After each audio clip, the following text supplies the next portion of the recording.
Details will have to be asked from the Coast Guard if whatever the plans are for other ships to replace or to augment Teresa Magbanwa. Hindi tayo napalayas ng China kahit bangga-banggain.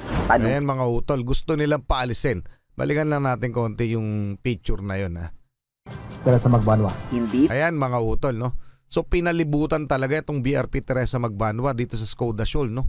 Pinalibutan talaga ng Chinese, mga Chinese ship, no? Anyway, para makita natin yung paparating o baka dumating na sa pagkakataon na to. Ito yun mga utol, mula sa Asian News Network.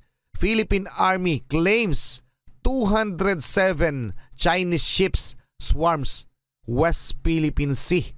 Highest so far this year, sa Skoda Shoal mga utol. Mga karunungan, kaalaman, teorya, kasaysayan, hiwaga at mga bagong tuklas. Alamin natin. Although alam kong hindi na rin naman bago sa ating mga Pinoy etong ginagawa ng China sa West Philippine Sea, eto na naman mga utol, alarming pa rin.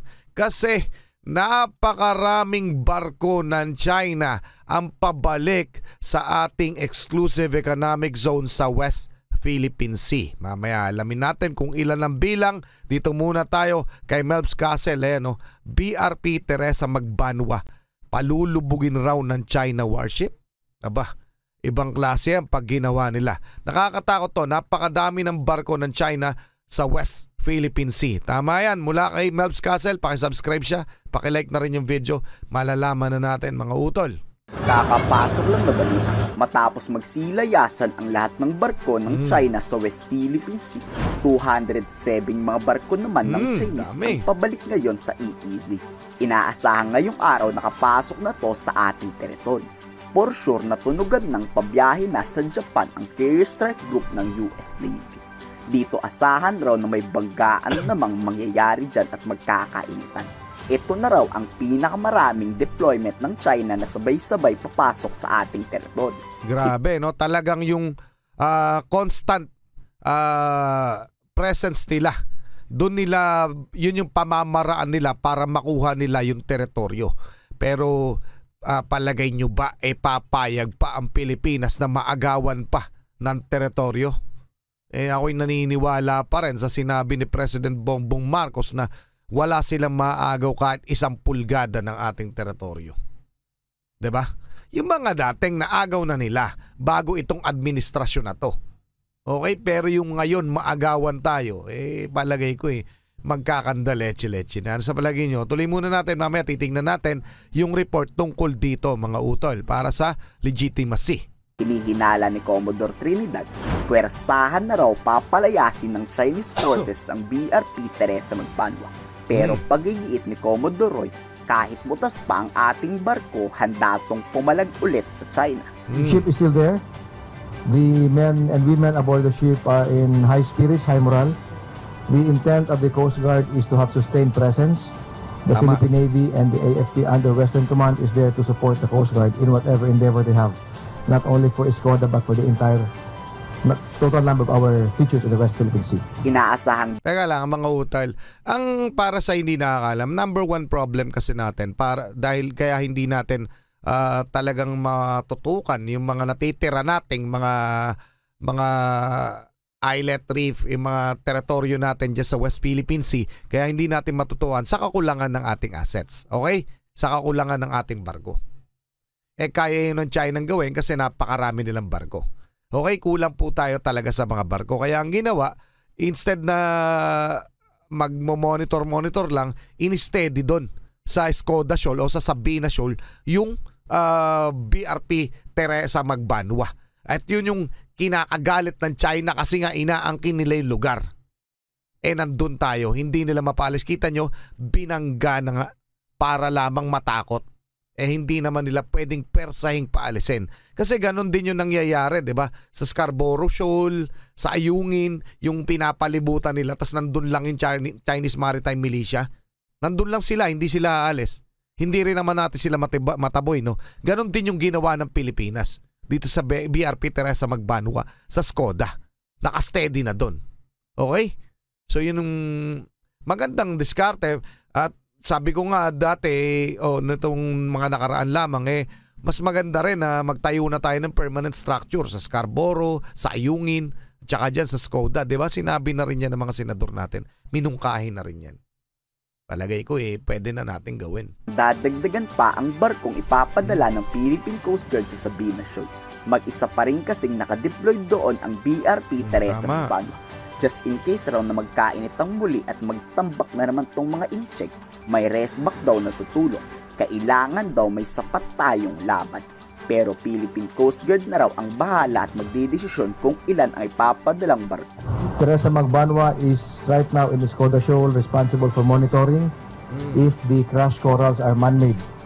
Details will have to be asked from the Coast Guard if whatever the plans are for other ships to replace or to augment Teresa Magbanwa. Hindi tayo napalayas ng China kahit bangga-banggain. Ayan mga utol, gusto nilang paalisin. Balikan lang natin konti yung picture na yun. Teresa Magbanwa. Ayan mga utol, no?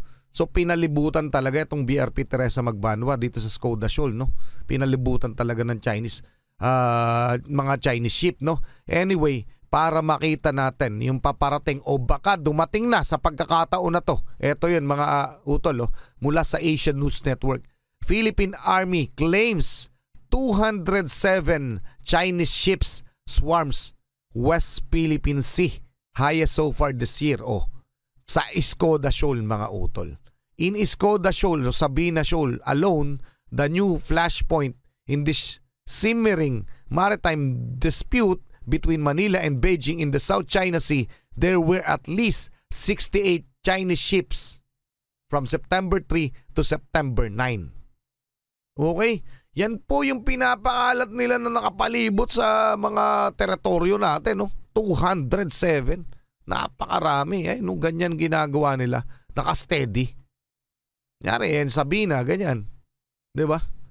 The number of Chinese ship monitored last week in the West Philippine Sea went up to 207, the highest so far this year, particularly in Skoda Sabina Shoal, the new flashpoint in the simmering maritime dispute between Manila and Beijing.